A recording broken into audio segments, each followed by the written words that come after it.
Jadi kami setuju dengan KPK untuk periksa Pak Gubernur. Karena kalau kita undur-undurkan waktu, kapan permasalahan ini bisa selesai?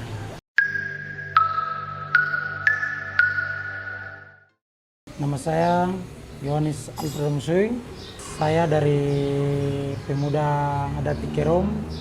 Kasus yang hari ini kami lihat, Gubernur Papua, Pak Lukas NMB, untuk saat ini memang kasus korupsi ini harus diberantaskan. Dan hal ini harus diselesaikan.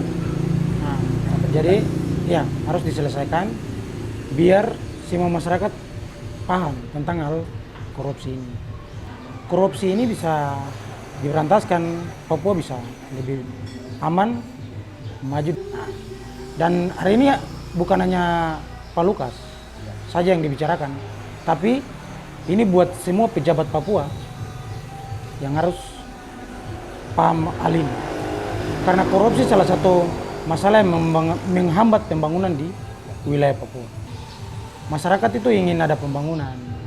Ya, kalau dananya dikorupsi, ini hal yang sangat fatal. Pembangunan tidak akan jalan. Jadi kami setuju dengan KPK untuk periksa Pak Gubernur Papua yang saat ini Pak Lukas NMB. Harus. Karena kalau kita undur-undurkan waktu, kapan permasalahan ini bisa selesai? Kalau penanganan korupsi ini berhasil, dampaknya bagi kami, apalagi para pemuda, khususnya pemuda di Papua, kami ini adalah bibit yang hari ini baru bangkit, berdiri untuk berkarya. Jadi kalau kita bicara dengan hal korupsi, mohon maaf, jangan sampai kena ke kami pemuda. Supaya ada generasi-generasi muda seperti kami ini, kedepannya tidak akan terjadi hal-hal ini lagi.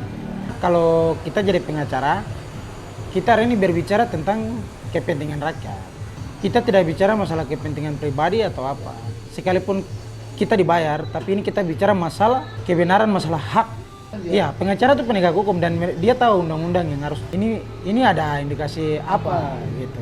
Kalau menurut kacamata kami, Pak Pemuda, lebih baik Bapak Lukas harus diperiksa di Jakarta. Ini bukan masalah untuk harus ada indikasi-indikasi lain, tidak. Tapi ini bicara tentang korupsi. Ya, kalau Bapak Lukas merasa bahwa hal ini tidak benar, harus beranikan diri diperiksa di Jakarta. Dan ini sangat membantu rakyat Papua supaya masalah ini selesai, Papua kembali aman dan damai. Untuk sarannya kepada KPK bisa melibatkan kami dari OKP, kemudian dari pihak agama, tokoh agama, terus pihak adat, yang wilayah di setempat pasti lebih tahu banyak sekali.